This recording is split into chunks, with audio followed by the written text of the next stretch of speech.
बिस्मिल्लाहिर्रहमानिर्रहीम। अस्सलाम वालेकुम व्यूअर्स, कैसे हैं आप सब लोग। दुआ कुकिंग एंड ब्यूटी कॉर्नर में आपको वेलकम। आज हम बनाएंगे, चूँकि रमज़ान बहुत नज़दीक है, तो इमली की चटनी बनाएंगे जो कि हमारे सारे चाट में और दही बड़ों में इस्तेमाल होती है। तो इसकी मैं आज आपको रेसिपी दे रही हूँ। इसके लिए ये आपने इमली ली है मैंने, और इसको पहले से मैंने पानी में भिगो के रख दिया है, गर्म पानी में। और यहाँ पे ये मैंने चीनी ली है, नमक, ये सौंठ ली है, काली मिर्च पाउडर लिया है, चाट मसाला, लाल मिर्च पाउडर, और यहाँ पे हमने काला नमक, और ये ज़ीरा, और ज़ीरे में 3 अदद लौंग और दालचीनी के पीसेस हैं, और ये गुड़ ये ले लिया।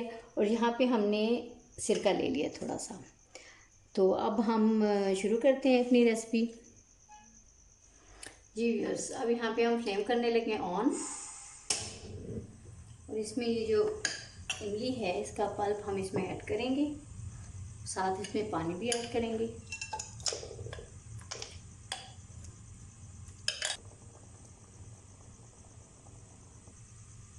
व्यूअर्स, इमली के बीज हमने अभी तक नहीं निकाले हैं, ये एंड पे हम निकालेंगे जब हमारी ये इमली पक के तैयार हो जाएगी। फिर उसके बाद इसमें से हम इसके ये बीज निकाल लेंगे।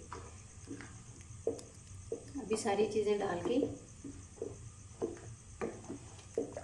इसके अंदर हम ऐड करेंगे शुगर 3 टेबल स्पून,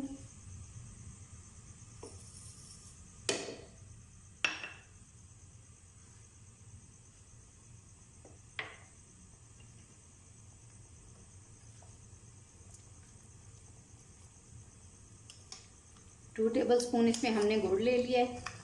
ये पकते हुए इसमें मेल्ट हो जाएगा।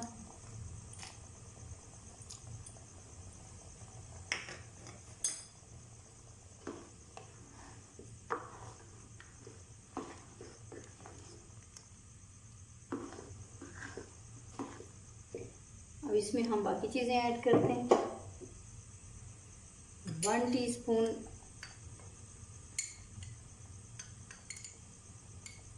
काली मिर्च पाउडर,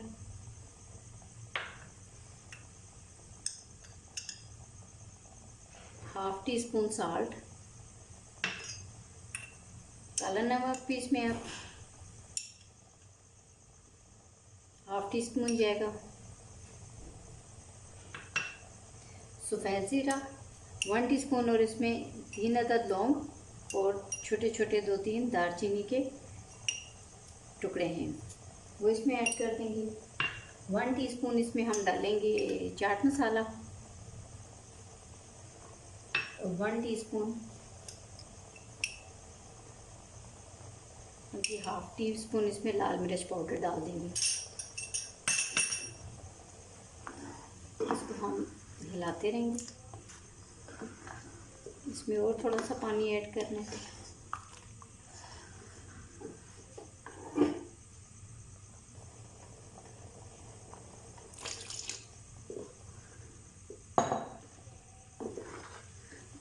ये इसे हम पकाते रहेंगे।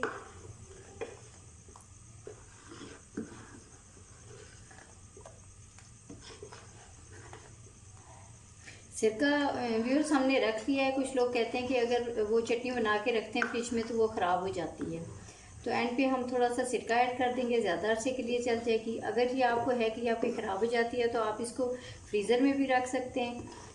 आपने जब इसकी यूज़ करना है तो उससे तकरीबन 1 घंटा पहले या कुछ देर पहले निकाल के रख लें बाहर, थोड़ी सी मेल्ट हो जाएगी, फिर आप इसको यूज़ कर सकते हैं। वरना सिरका यूज़ करने से ज़्यादा अरसे के लिए ठीक रहती है, ख़राब नहीं होती।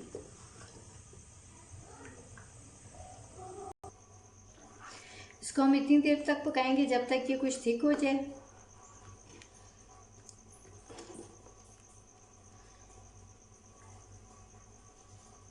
हल्की आंच पे मैं अभी इसको पका रही हूँ। इतनी देर तक हम इसको पकाएंगे कि ये थिक हो जाए।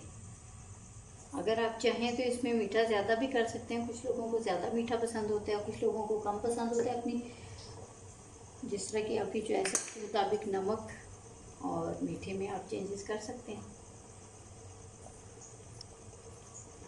और इसमें व्यूअर्स आप अजवाइन भी डाल सकते हैं, सौंफ भी डाल सकते हैं, उसका भी बहुत अच्छा टेस्ट आता है।